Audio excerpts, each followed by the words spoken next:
औज़ुबिल्लाहि मिनश्शैतानिर्रजीम बिस्मिल्लाहिर्रहमानिर्रहीम अस्सलामु अलैकुम वरहमतुल्लाहि वबरकातुहू। मैं ओखला और मुस्तफ़ाबाद की विधानसभा की आवाम का बेहद शुक्रिया अदा करता हूँ कि आप तमाम ने मिलकर शिफाउर रहमान के लिए और ताहिर हुसैन साहब के लिए आपने अपने वोट का इस्तेमाल किया। मैं आपका बेहद शुक्रगुजार हूँ कि आपने बड़ी मेहनतें की।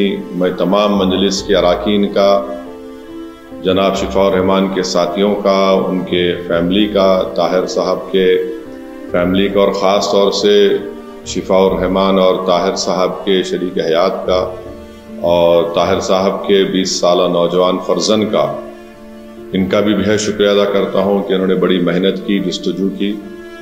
मैं शुक्रगुजार हूँ इम्तियाज़ जलील साहब का जो वहाँ के सेंट्रल ऑब्जर्वर थे, इन दोनों असम्बली कॉन्स्टिट्यूंसीज़ के, शोएब जामाई साहब का। नतीजा जो हम चाह रहे थे नहीं आया है, मगर मुझे यकीन है कि हम तमाम के हौसले बुलंद हैं और बुलंद रहेंगे और इंशाअल्लाह ताला हम अपनी इस लड़ाई को जारी रखेंगे।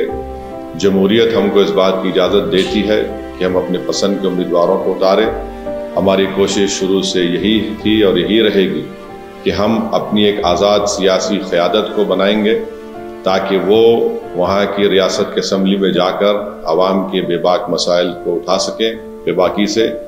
तो इंशाअल्लाह कोशिश जारी रहेगी और मुझे उम्मीद है कि इंशाअल्लाह ताला हम तमाम लोग दुआ करेंगे कि ताहिर साहब को, शिफाउर रहमान को जल्द से जल्द और दूसरे जो लोग पिछले 5 साल से जेल में हैं उन तमाम को बेल मिलेगी, वो अपने घर को वापस आएंगे और इंशाअल्लाह मुझे यकीन है कि वो तमाम के तमाम बेकसूर साबित होंगे।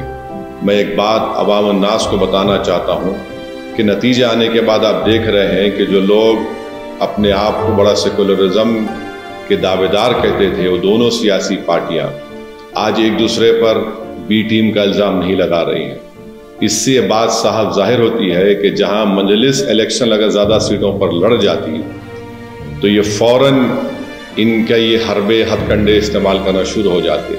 अब जब दोनों लड़कर हार गए बीजेपी के ख़िलाफ़ तो इनमें बड़े ही महज़िब तरीक़े से अदब के दायरे में रहकर एक दूसरे को तनक़ीद कर रहे हैं। तो ये लोग बेनिकाब हो रहे हैं कि कैसे मजलिस जब आपकी क़यादत को, आपकी एक आवाज़ को उठाने की बात करती है, हिस्सेदारी की बात करती है, तो इन सब के पेट में दर्द शुरू हो जाता है। बहरहाल हम अपनी कोशिशों को जारी रखेंगे। हमारी कोशिश यही रहेगी कि ओखला और मुस्तफ़ाबाद में विकास और तरक्याती का काम मुकम्मल हो, वहाँ के अवाम के बुनियादी मसाइल हल हो और हम इसके लिए कोशिश करते रहेंगे। मैं आप तमाम का बेहद शुक्रिया अदा करता हूँ और हमने मेहनतें की। अल्लाह हमारी इस मेहनत को, कुर्बानी को ज़रूर कबूल करेगा और इंशाअल्लाह आने वाला कल हमारा होगा। बहुत बहुत शुक्रिया।